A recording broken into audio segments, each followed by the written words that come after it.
So I've said this several times over the last few days. The Messiah movie genuinely did something to my perspective of the sport. I don't know if it made me fall in love with it more. I don't know how to really properly explain it. I loved everything about that. And so with that being said, today we're going to be reacting to episode 1 of Once in a Lifetime Argentina from Copa90. This episode's called Land of Silver. Looks like this is gonna be some like what was going on in Argentina during the time of the 2022 World Cup. I'm excited for this. Let's see what was happening down there in Argentina. This is now the craziest video I've ever made. And it's been 12 hours. Are you filming that? Argentina is always double. Wow. What just happened, Ellie? My words aren't gonna do justice. Roll the tape. Roll the tape? My name's Ellie Menjum, and for the past few years, I've been traversing Europe, documenting the tales of football clubs and their fan bases who've been on the verge of winning something for the first time in a long time, if not ever. From northern Turkey to southern Spain, from southwest Germany to the Basque Country, I've been on a mission to show how important it is that the game has a variety of winners so that we learn about new places, new people, new cultures, and most importantly, new stories. I love Then this. came the 2022 FIFA World Cup, where I knew the exact once-in-a-lifetime story I had to tell. So as the world's media descended on Qatar to be at the tournament, Copa90 and I decided to fly 8,000 miles in the opposite direction to tell the ultimate story of a football fan base on the brink of ending the 36-year wait for the biggest prize in sport. Wow, But what we 36 found was years. a story that transcended football, a story that reached into the very soul of a nation that laid itself bare over 2 fateful weeks. A story that etched a struggle for identity in a search for glory that began over 2 centuries ago. A story about Lionel Messi, Argentina, and 45 million people yearning to reclaim their place in history. Wow. This That is is- the all-angle, on the ground, as it happened, ultimate account of perhaps the greatest football story of our time. Oh, I got chills, dude. This is beautiful, This man. is once in a lifetime. Wow, the quality is The crazy. beginning of all this. We're good to go? Yep. We're good? Okay. What's in a name? Argentina. Why is this country called Argentina? Argentina. It comes from the Latin argentum, means silver, Argentum. Silver. the land of silver. Oh, I didn't know The that. assumption of the first Europeans who went over there was that it would be this incredibly rich country, as they found in Mexico, as they found in Peru. Because the Spanish conquistadors, they thought that they were going to find a lot of silver here. And in Mexico and Peru, that had led to enormous amounts of gold being shipped across the Atlantic. It leads to incredible inflation in Europe. In Right. fact, they named the river as the River Plate. Plate is another word for silver. Plata. Yeah. Plata. I didn't know silver. that. I didn't know Did they that. find Huh. lots of plata? What did they find? Nothing. The name itself is a myth. Empty land, a few natives. Well, and the indigenous people, we know why they're not there, because there's a genocide. I mean, that's the only word for it. They were slaughtered. Nothing here resembles silver. The other way around. Since its beginnings, Wow. Argentina's been obsessed with unattainable fortunes. We think we're in the land of silver, but we're in the land of corrugated cardboard. Argentina has this, people often say, the delusion of grandeur. I am not a sociologist. I cannot explain where this is coming from, but I think there's a sense of entitlement which is not warranted. I do like the idea that, oh man, coming from a land of nothing and basically kind of like striving to have something. I like the storylines behind that. That's crazy. But for all its false promises, there was one period where the country lived up to its lofty expectations. You go back nearly about a century or so, You want to put a date? 1880 until 1930. it was one of the wealthiest countries in the world. Really? Now known as one of the richest countries in the world. The international economic situation was very favorable for Argentina. GDP was on a par with Australia and many of the New World countries. Argentina. Argentina had Wow. all the comparative advantages to develop, which was like this. We have something to offer to the world. Yeah, it's got huge amounts of farmland. With the new refrigeration technology a century ago, ago we're talking about, they were able to export beef to the European market, the North American market. Today, the Argentine exports more cattle and hides than any other country in the world. It wasn't Didn't just know beef. that, man. I would say it was also agriculture. I mean, basically, like, we have incredibly fertile land. Like, all of the Pampa Húmedo, which covers, like, quite a lot of, like, central Buenos Aires and around Santa Fe, have perfect conditions for agriculture. We were feeding the world, practically. And that made Argentina a remarkably wealthy country. I mean, there's communications between the British and US governments saying, you know, Argentina really is the common place, and maybe we should think of sort of nudging Canada aside and putting Argentina in Canada's place. Because Argentina was a very attractive destination.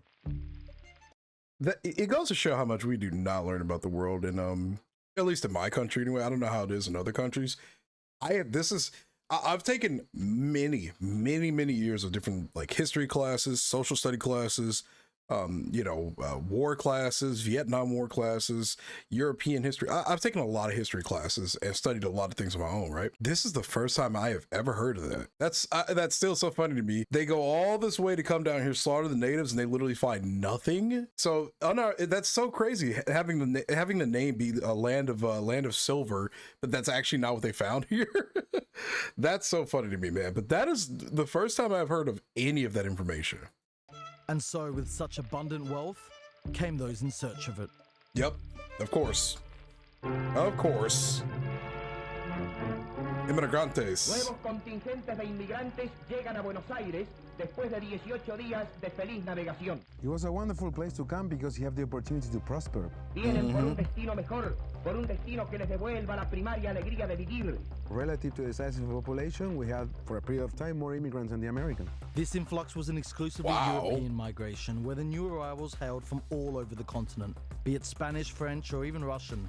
But the most significant arrivals were the Italians. Hay a su bordo 940 inmigrantes italianos, casi 1 millar de hombres, mujeres y niños que han dejado atrás una vida para iniciar la nueva etapa que les ofrece nuestro cálido puerto de paz. And with So I'm sorry. So what language? What is technically the official language of Argentina? I want to make sure. I don't want to say like what I think I know it is, obviously, but what is technically the official language of Argentina? migration of the early 1900s, predominantly by boat, naturally the vast majority of Italian migrants came from Italy's port cities, many from the northern Italian port city of Genoa, but the majority from the southern port city of Naples. You know what the nickname of Italian peoples are here? How do we call Italians? Tanos. Tanos. You know why? For Napolitano. Oh, okay, I get it. That's the reason. They all came from, most of them came from the south, and we identify them with Naples. I tend to agree with people that say that Argentinians are Italian people speaking Spanish. Buenos Aires itself is very linked to Italy, and particularly to southern Italy, and particularly to Naples. I'm learning so much, dude. In the accent, you see that in slang. The rhythm, it's more Italian. It's got a sort of sing-song quality like Italian, and that's obviously the Italian influence. You see that in the cuisine, that there's a large Italian influence there. Pasta, pizza, cold cuts, they came and they conquered the people's palate. And if you look at the architecture... The Italian architectural legacy, which is either these very grand ornate buildings, and then you have the more modest single-story dwellings, which are called PHs. When you're in Buenos Aires, you can be in a really run-down area and suddenly turn a corner, and there's an incredibly beautiful square that makes you feel like you're in a remote town in Italy. So the Italians, I think they really left their mark in our culture. But this influence wasn't just confined to accent and architecture, especially in Argentina's capital, where a distinct way of being was imported directly from Italy's south. A way of being. Buenos Aires is closer to Naples than to any other European city. What? You mean in geography? Culturally, the way we oh, okay. I can see that, actually. Okay. This is a country of extroverts. They're warm, they're lovely, but they're really in your face. See, if tomorrow he wins... So Argentinians are very expressive. It's like... ¿Qué hubiese pasado si Argentina pasaba a las semifinales? And your sons? They get quite hot-headed. They get quite passionate. Él me pregunta a mí, ¿por qué qué? And they use their hands. Name 2 players who ever played with Maradona. Nothing. Okay, wait. It's funny she says that because I'm thinking back to what we saw in Messiah, and some other like things related to like Argentinian football. Wow, that's actually crazy. So that's just a part of the culture. Like I said, man, when you guys told me that football is literally ingrained into the people's hearts and it's so much more than I could like, you know, that you can even put into words. Every single time we watch a new video that talks about the cultures of different locations, it's not surprising you guys are completely right, but it's just like, damn, this is incredible to know. Que tenemos la potestad de decirle How a to say alguien que this por to ahí shy es más people. tímido, ¿cómo vas a ser así, no? How can you be like that? That's why it was a perfect fit for Maradona and Naples, because they're like us. Mira, nosotros somos en la gran Latino mayoría Spaniards descendientes de latinos, italianos, españoles. Okay. Lo que pasa es que creo que hemos superado esa emocionalidad. We've surpassed their emotionality. Nosotros le agregamos la cuota que nosotros decimos argenta. Yeah, they're passionate about everything they do. Se vive diferente la pasión. Pues nosotros tenemos la pasión, la sangre. They're passionate about their politics. No, the obsession with Peron is extraordinary. I mean, you mentioned JFK, but the Argentine obsession with Peron is way more extreme. They're passionate. Don't know much about Peron, but what should I know about him as? What should I know about him as an American? Because I have no idea about Peron. About their literature. There's a big book scene here, and they still consume a Really? lot of paper printed material. You will always find a bookstore. For many, many years, we've had like more bookstores per capita than anywhere else in the world. They're passionate about their music. Tango is a very good example of our passion for music. Wow. Gardel, who was the most famous tango singer, you'll see portraits of him all around the city. Yeah, one of the things about Argentinian society, everything is, it's extremes. Absolutely, absolutely. It's a country of extremes. Para nosotros es como exacerbamos. I don't know if they like to over-exaggerate, but everything is like grandiose and amazing, and yeah, I suppose there is quite a bit of that. The best, the biggest, the longest, any superlative, they've got it. Yes, sometimes we feel a little sense of superiority. The best steak. Yes, best steak in the world. I couldn't think of a better steak elsewhere than in Argentina. Okay, I'm sold. I gotta go to Argentina, bro. I gotta go to Argentina, I think. How safe is it usually to travel to Argentina? We get a lot of information from like kind of what goes on in South America and a variety of different countries while up here in North America. But how much of it is like real, and then how much of it is just kind of like, they're just kind of over exaggerating some things? Because I would love to visit a lot of different countries in South America, Brazil, Argentina. I would love to visit these places, man. I always thought about visiting Argentina anyway, but just as a tourist, just like I just kind of want to go there. But after kind of hearing a little bit more about this, now you've piqued my interest. I'm a book guy. I love books, so that just kind of piqued my interest right there. I couldn't think of a better steak elsewhere than in Argentina. That looks good, bro. The thing with steak is like our entry level is so high that we're just spoiled. The best wine. The wine here is insanely good. Like the Malbec for sure. There are some wines that even surprise the French. Widest avenue in the world. Yes, the widest and the longest as well. Many Argentines are proud to say that they feel that we've perfected the gelato. Yeah, it's gelato. It's a very, very passionate place. That's what it's called, gelato. As an Argentinian commits, he jumps from his ego. I think we got best ice cream. Better than the Italians. Yes, better than the Italians. The Italians. No. Yes. Best ice cream is not. Yes, it really is. You see, in Argentina, passion isn't so much a hobby as a way of life. Best summed up in one of the country's most iconic films. ¿Te das cuenta, Benjamín? El tipo puede cambiar de todo. De cara, de casa, de familia, de novia, de religión, de Dios. Pero hay una cosa que no puede cambiar, Benjamín. No puede cambiar de pasión. And whilst everything and anything Argentinians care about is met with heightened levels of passion and adoration, there is one subject the country's most passionate about. Wait. I'm sorry. I want to look at this painting. This is insane.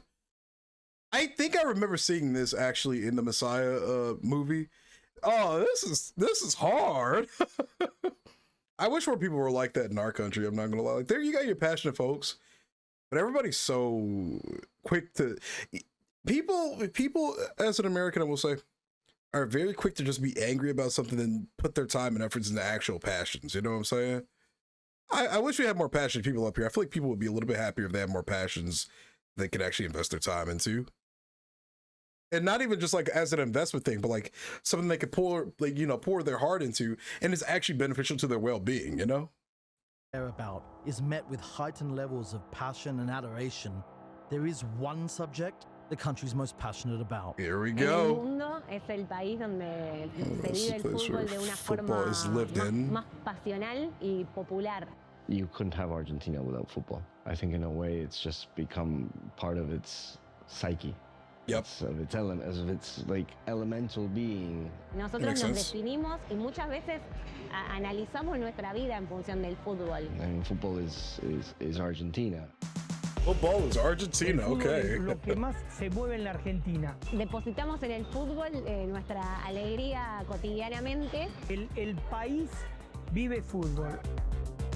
Un nene nace al año y ya se le da una pelota.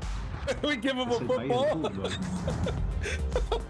But then let me ask you, why Argentina? Why do you think Argentina got so hooked? You've got other sports, but football is the be-all and end-all. It's like water here. It's just omnipresent. Vamos a dividir en dos lados. Put this in two factions. Primero el deporte.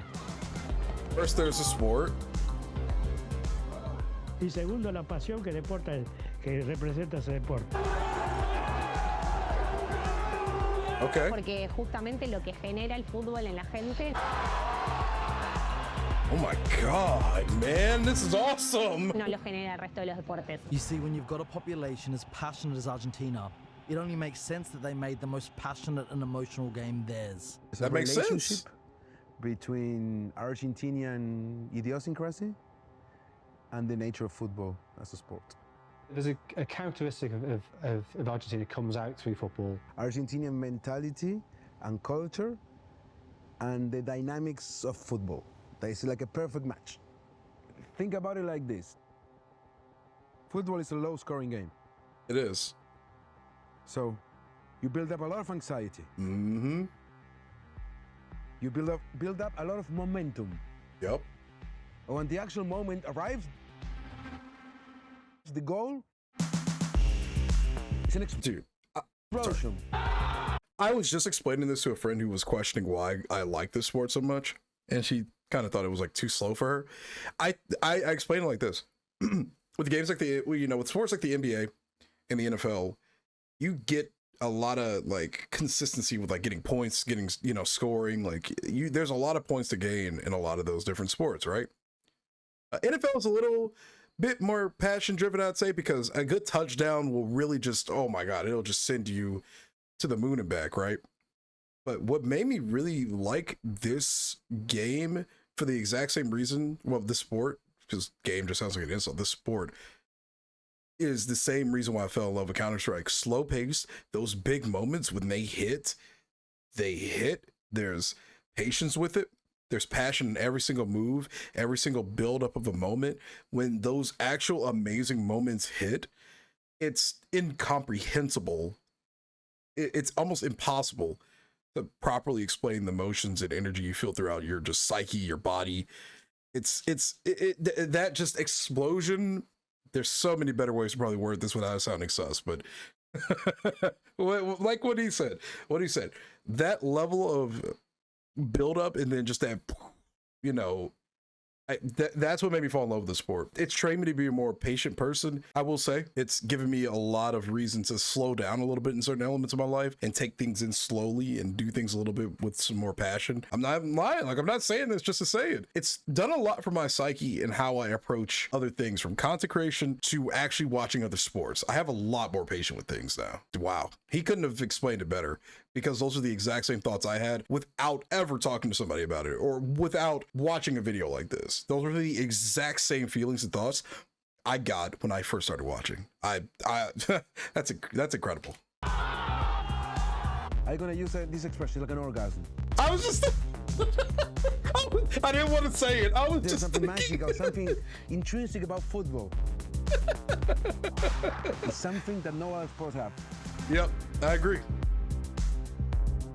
I was just thinking that. I didn't want to say Vos it. vas a la cancha a ver cualquier equipo acá y por más que vayas solo, si el equipo hace un gol, un desconocido te abraza. A stranger will hug you. Yep. No te quedas nunca festejando solo.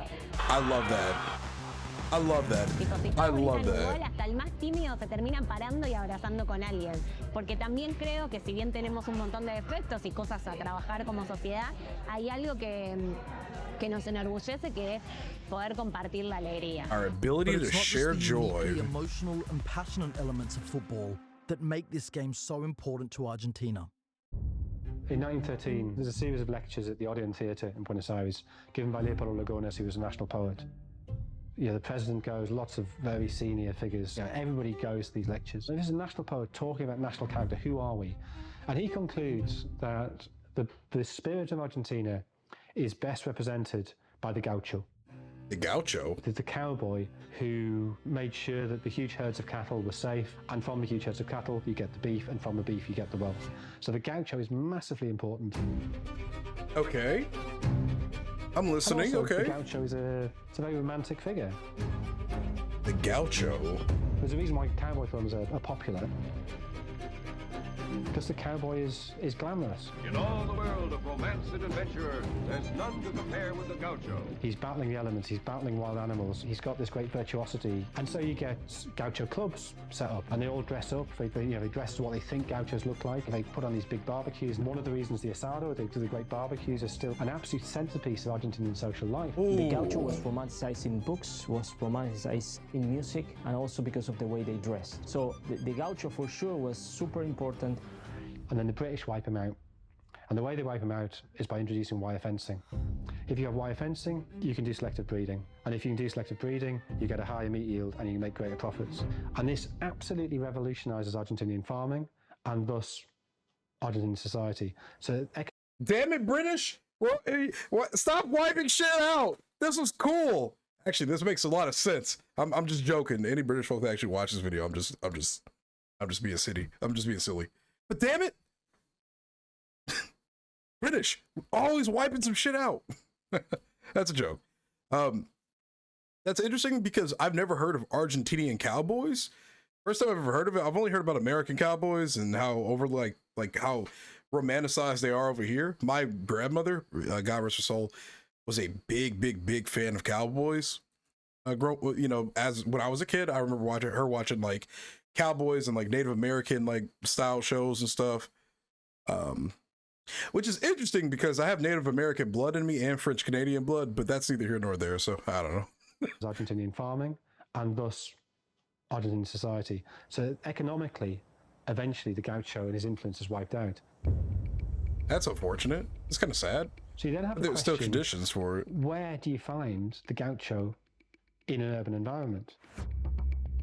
So El Gráfico, one of the world's great sports magazines, at its peak it was selling, I think, over 100,000 copies across South America every week.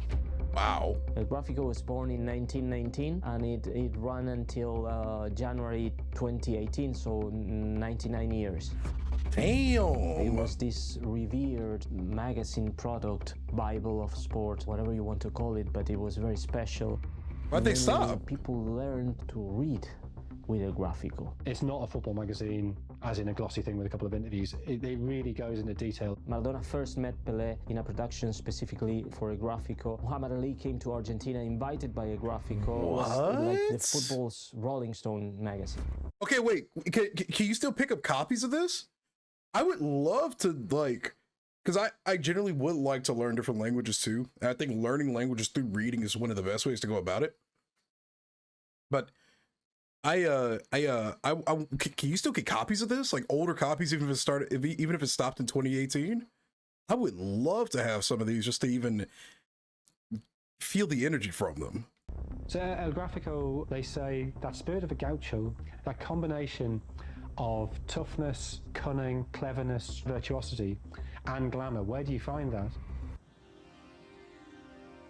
And they say you find that in the pibe. The pibe is the urchin child of the streets. Y el único juego que tienen es una pelota. He learns the game on the potreros, on the vacant lots of the city. The potrero is more than a football pitch. Is the imagination of a football pitch in an unthinkable terrain. On very uneven surfaces, so you have to have this technical virtuosity to control the ball. That could be full of holes, stones, glass. They're often very crowded, too many people playing too small a space. It's dirt, it's also tackles, it's also no referee. And the schools, you have a teacher with a whistle to stop things if it gets out of hand. In the potreros, you have to be able to look after yourself. You have to have that cunning, that streetwiseness. This is the place in which many talents couldn't survive. So this is 1928. Boracoto is the editor of El Gráfico. A pibe with a dirty face, a mane of hair rebelling against the comb, with intelligent, roving, trickster and persuasive eyes, and a sparkling gaze that seemed to hint at a picaresque laugh, but does not quite manage to form in his mouth. His trousers are a few roughly sewn patches, his vest with Argentinian stripes, with a very low neck and with very many holes eaten out by the invisible mice of use. Barefoot or with shoes whose holes in the toes suggest they've been made through too much shooting. His stance must be characteristic. It must seem as if he is dribbling with a rag ball. If this monument is raised one day, there'll be many of us who will take off our hat to it, as we do in church. Now this is 1928, and what he's given you there, if you take that extract, and you don't give people any context and say, who is that? It's Diego Maradona. It's obviously Diego Maradona. 49 years before Maradona makes his international debut, 32 years before Maradona's born, he predicts the coming of Maradona. That is insane. And that's why when Maradona arrives, immediately he's celebrated because people have recognized this is the savior we were promised. You knew in your head that he will save you. Porque para nosotros es un Dios. And that's why he becomes El Pibe d'Or, the golden pibe. Eso Maradona, Maradona. I mean, Tenemos wow, man. Uno primero Dios, Jesucristo, y el otro Diego Armando. Y es el Diego. Maradona's importance to Argentina is greater than the significance of any one sporting figure to any other nation. I mean, Maradona exists on a totally different plane in Argentina to anybody else. A man who adorns nearly every corner of the country's neighborhoods. A man responsible for a significant percentage of the male population being called Diego. A man who inspired a religion boasting tens of thousands of members. Wait, I'm sorry, I want to read this really quick. As said by Diego in his tribute game, don't corrupt football, love football above all things. Declare your unconditional love for Diego in great football. Defend the team's defend the team's shirt, respect his people, spread Diego's miracles across the universe, honor the places he has preached in his sacred cape. Never proclaim Diego's name in the name of a single club. Preach the Maradonian church principles and commandments. Take Diego as your second name and name your son after him. Don't be a bottlehead and don't let the turtle run away. This is generally just such an unbelievable culture shock to me. You know, we have people up here in America that we revere highly, but it's again on the level of celebrity level, right? I'd say maybe like LeBron for Cleveland versus like LeBron for other teams was kind of different because Cleveland was always a city that people like kind of like dunked on and hated on and just shit on because it was kind of poor at times and whatever. And then LeBron comes and just does his thing. It kind of just brings new life into the city. I guess it's kind of not to be like a LeBron, like just meat rider, but you know, coming from Cleveland, growing up here for 30 years almost, I got to see the changes in this city because of what LeBron did as a player, as a, you know, an idol for a lot of people. It is just so interesting hearing how this also happens in other countries, but on an even larger scale. Mine was for a city. This is for a damn country. Wow, man. Wow. All around the country. I'm sorry, I'll boost that back a bit. Percentage of the male population being called Diego. A man who inspired a religion boasting tens of thousands of members all around the country. Iglesia Maradonian. Y cuando tengo que prender una vela por algo, se la prendo a Diego. Cuando tengo que pedir algo, se lo pido a Diego. Maradona was larger than life, period. But for anyone left who still doesn't know, Diego Armando Maradona was the man who in 1986 led an unfancied Argentinian side to their second ever World Cup trophy. That was their second? That he was going to put such an individual performance that a team that just a few days before the World Cup was performing very poorly and no one has any hopes about it, will transform it into a winning team. It's a single moment, it's a single World Cup where like one player has grabbed the tournament by the scruff of the neck and won it. That's only happened once in the history of the game, of the World Cup. That was the magic of Maradona. All of which led to nationwide scenes and emotions the country had never experienced. Wow. It's the greatest day in Argentine football history. Like, no, nothing's even close. No podías caminar. You couldn't walk? Se explotaba de gente. You look at the celebrations after the final and it's extraordinary. It's millions of people on the street, these mass celebrations. I mean, people were like moving cars. were so happy. They were moving cars, literally. And as far as you can see, it's people, blue and white shirts everywhere. I think winning that World Cup was almost as big as getting democracy back in '83. And whilst, yes, Argentina had won one other World Cup in 1978, that was won during a time the country were under a despised military dictatorship. It was a fantastic victory, the 1978 World Cup, but there was always a dark cloud because of the military rulers of the time. You probably couldn't enjoy it either. It was that 1986 win that became a unique symbol of Argentine utopia. That thing that surrounds, you know, that World Cup, that mythology, it will never be, it cannot be replicated. And whilst Argentinians fondly remember every moment of that tournament, there's one particular game from Mexico '86 that's remembered most fondly. No, el Maradona le hizo los goles a England. Ese es el tema. Los goles a England. Ese es el... That is the question. Now, there are many reasons why this match means so much to Argentina. Firstly, off the pitch.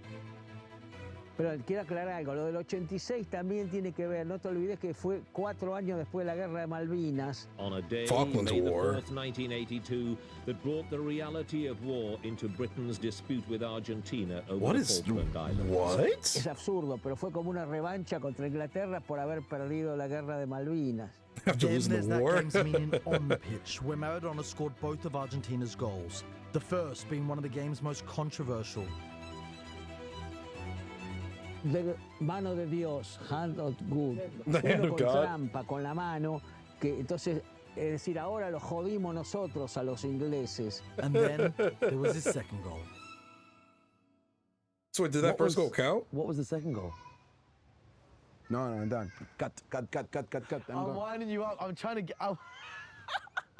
I know about it's the best goal of all time, I know. Only 4 minutes after the hand of God, Maradona collected the ball in his own half, beat 5 England players, rounded the keeper, and scored what FIFA officially titled the goal of the century. Goal of the Scored 2 goals century. against England in the 1986 World Cup quarter-final. And that is the gaucho spirit projected through football, because they represent two sides of the Argentinian character.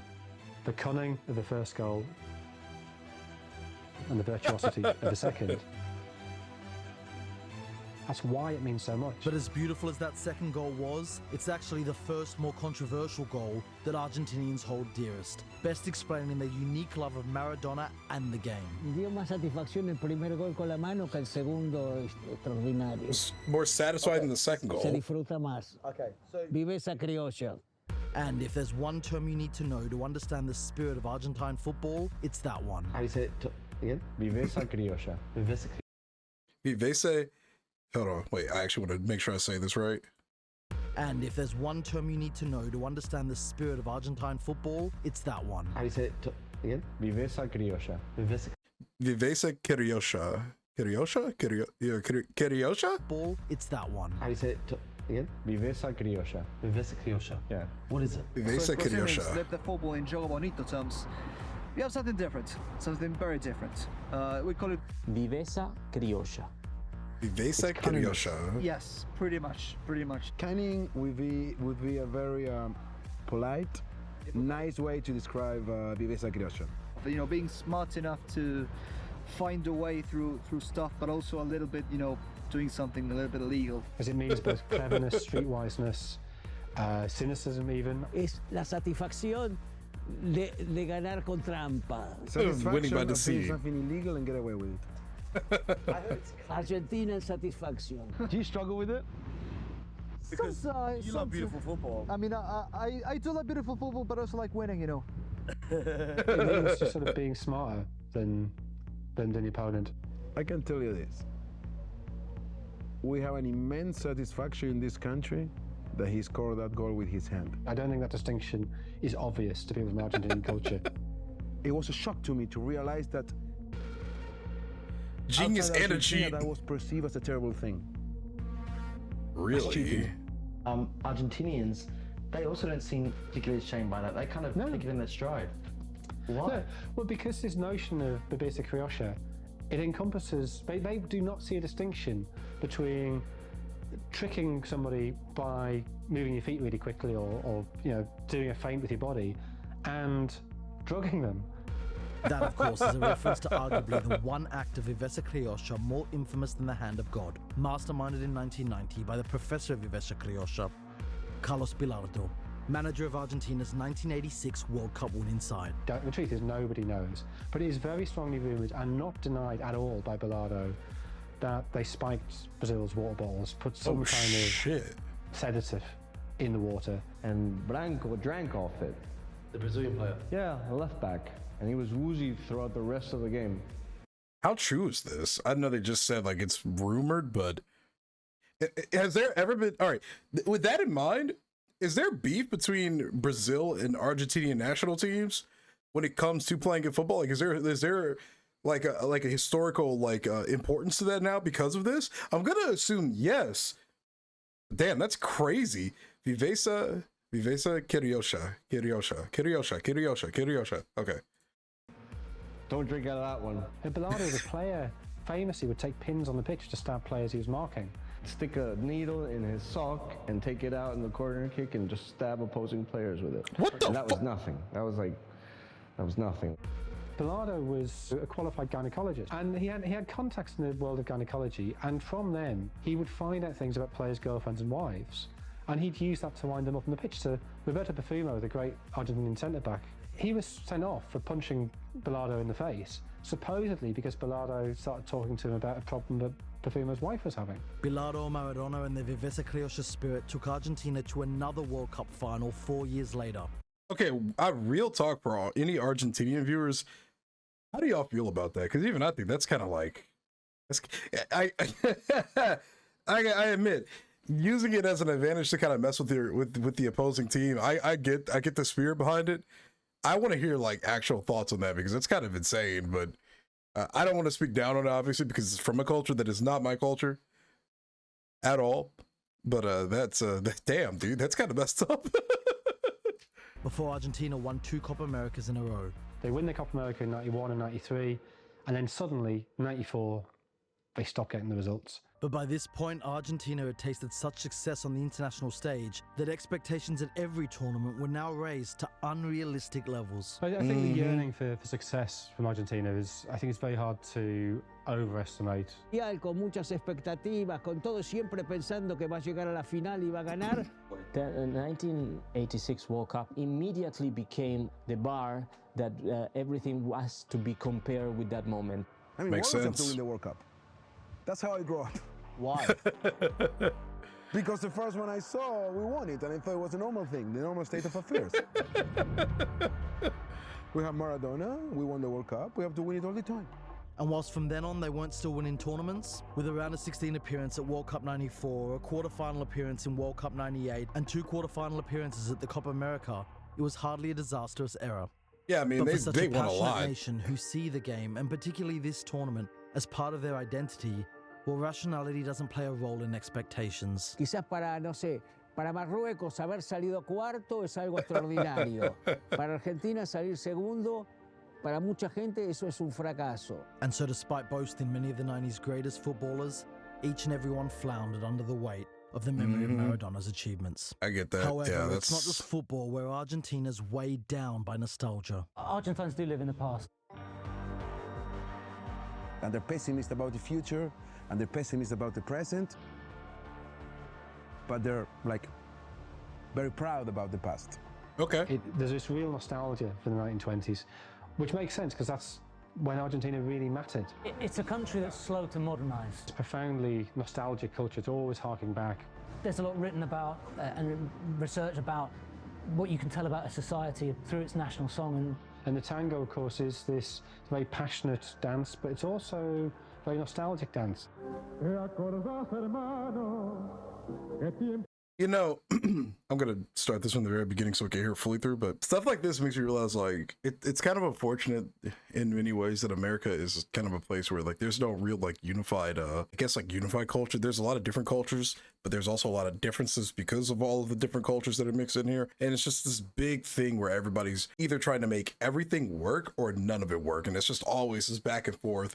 America is a country, from my experience, that praises itself for being allowed to accept anyone and everyone, but at the same time, everybody also dislikes everybody. Like, it's such a weird place sometimes, man. But the idea of just like a unified culture with a unified mindset, I've always wondered what that experience is like, because it's like some states and cities you'll kind of find something like that here and there, but for the most part, it's a very divided country, I'd say. And I'm just saying this from experience again, you know. It doesn't matter what side you're on, everything's like super divided here a lot of the times. Wow. I've never studied Argentinian history personally. So again, this is all just so new to me. I feel like a sponge. I'm just soaking it all in right now.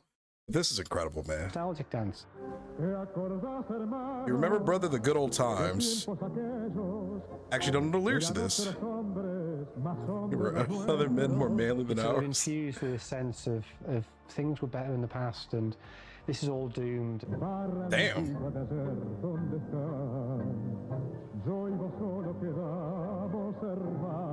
So it's kind of like doomer-ish? The lyrics are about unrequited love, about dreams not materializing, about yesteryear.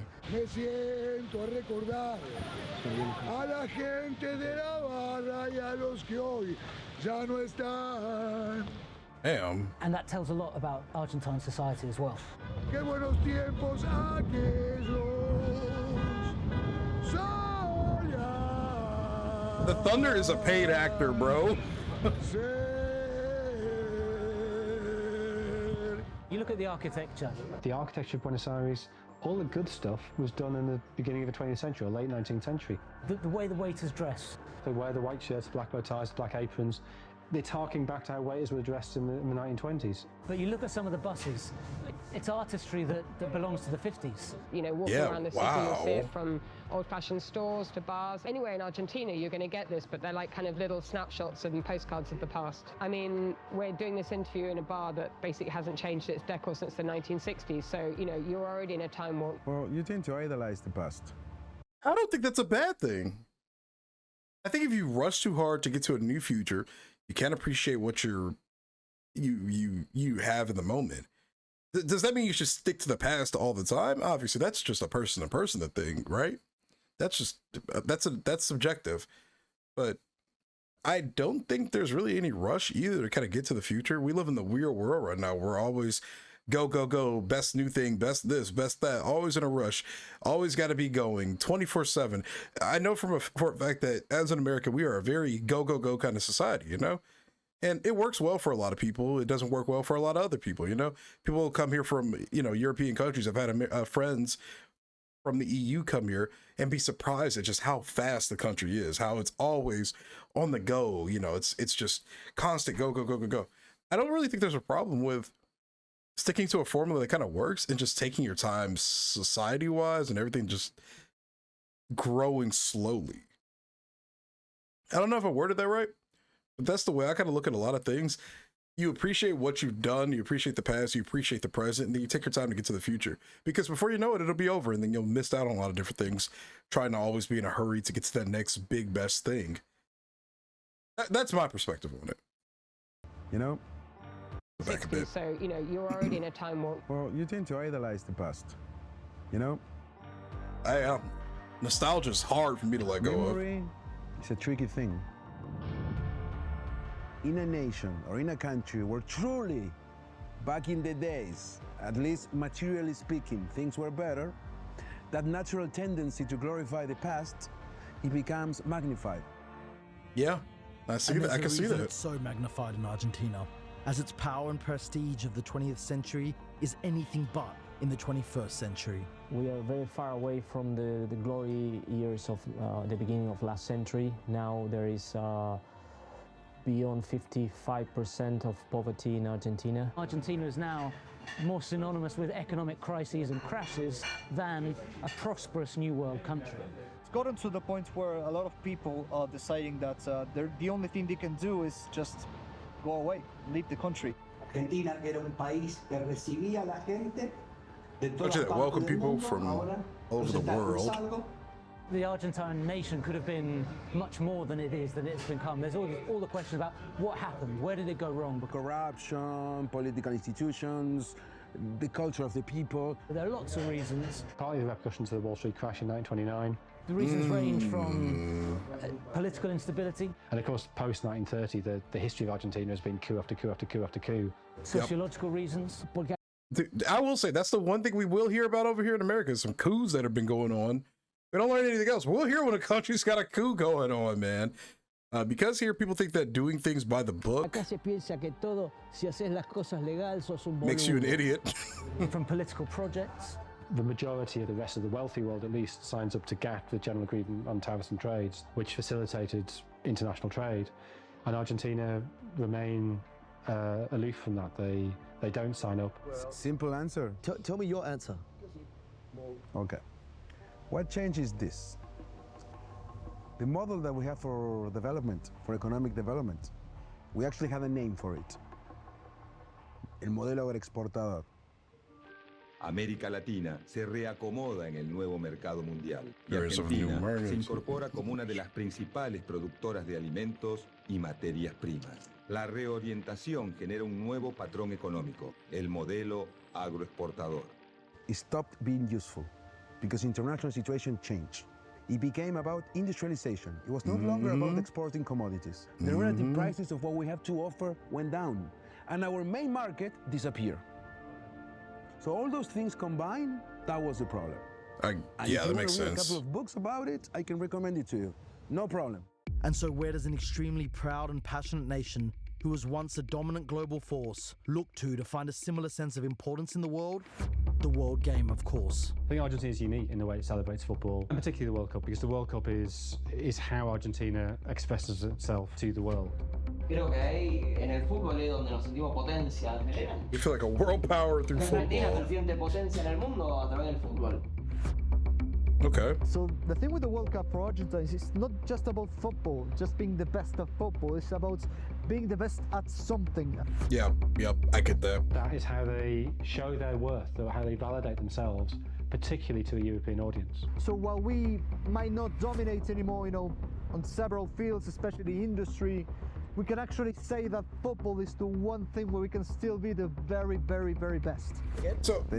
So really quick, I know that the international break is about to start for more World Cup qualifiers. I haven't really kept up with Argentina. Where do they sit right now? Actually, I want to Google this. Oh, so they already qualified. Okay, never mind then. Reality.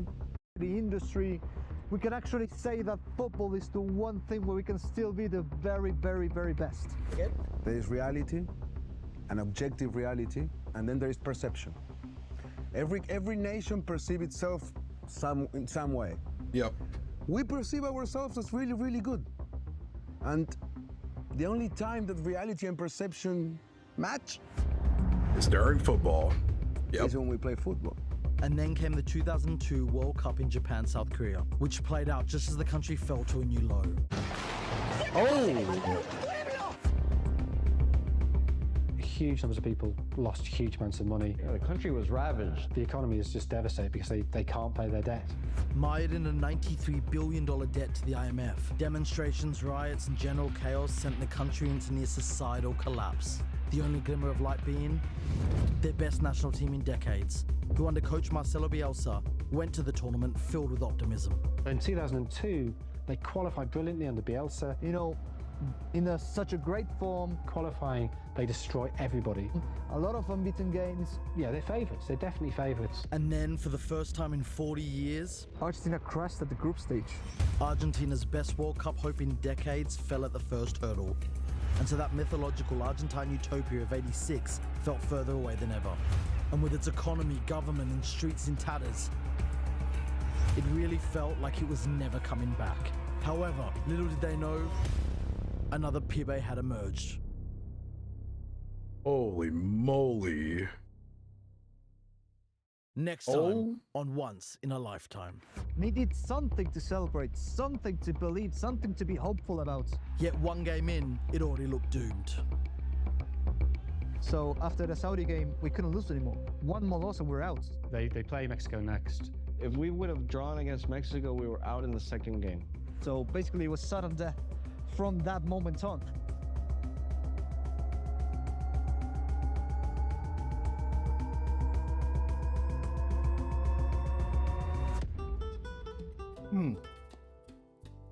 Dude. You guys are cooking with these suggestions. Oh my God. Okay, so there's 4 episodes of this, and it looks like this channel produces some insane content. So if there's another video like outside of this series you want me to watch from this channel, leave it in the comments down below, because holy moly, man, that was genuinely very well done. I've learned a lot about Argentine culture. Like I said earlier, every single time I watch a video that talks about the history of football, the history of the country, and how those two worlds collide between religion and politics, it just surprises me every single time. You guys have told me time and again, it's bigger than life in many different ways. It's bigger than most people can even comprehend, even people that have loved it since birth. I don't know, man, this is insane. I have unironically realized there's this like weird pressure I'm giving myself now, where I feel like if I'm going to commit fully to loving this sport, I really need to keep making sure I learn more about it. I make sure I keep practicing with what I have to, you know, get better at it. I really don't want to treat this as like a one-off thing, because I don't know how I'm going to really make this like a full-time part of my, you know, my life, but I'm gonna keep working on it, because it's hard not to admire the passion and the love from not only, you know, Argentinian culture, but just other cultures like globally. It's a lot to take in, man, and I see why there's this big stigma with us Americans in the way we do sports, because this is special. This is wild. This is special, and I really don't know any better ways to just say that. Next video will likely be episode 2 of this series. I think we're going to try to knock out all 4 episodes of the Once in a Lifetime series from Copa90. Thank you for the suggestion. Thank you for the serious suggestion. If you enjoyed this reaction, leave a like on it, sub to the channel, and let me know what you thought in the comments down below. This has been your boy Jay. I'll catch you later. Hope you have a great day. Peace.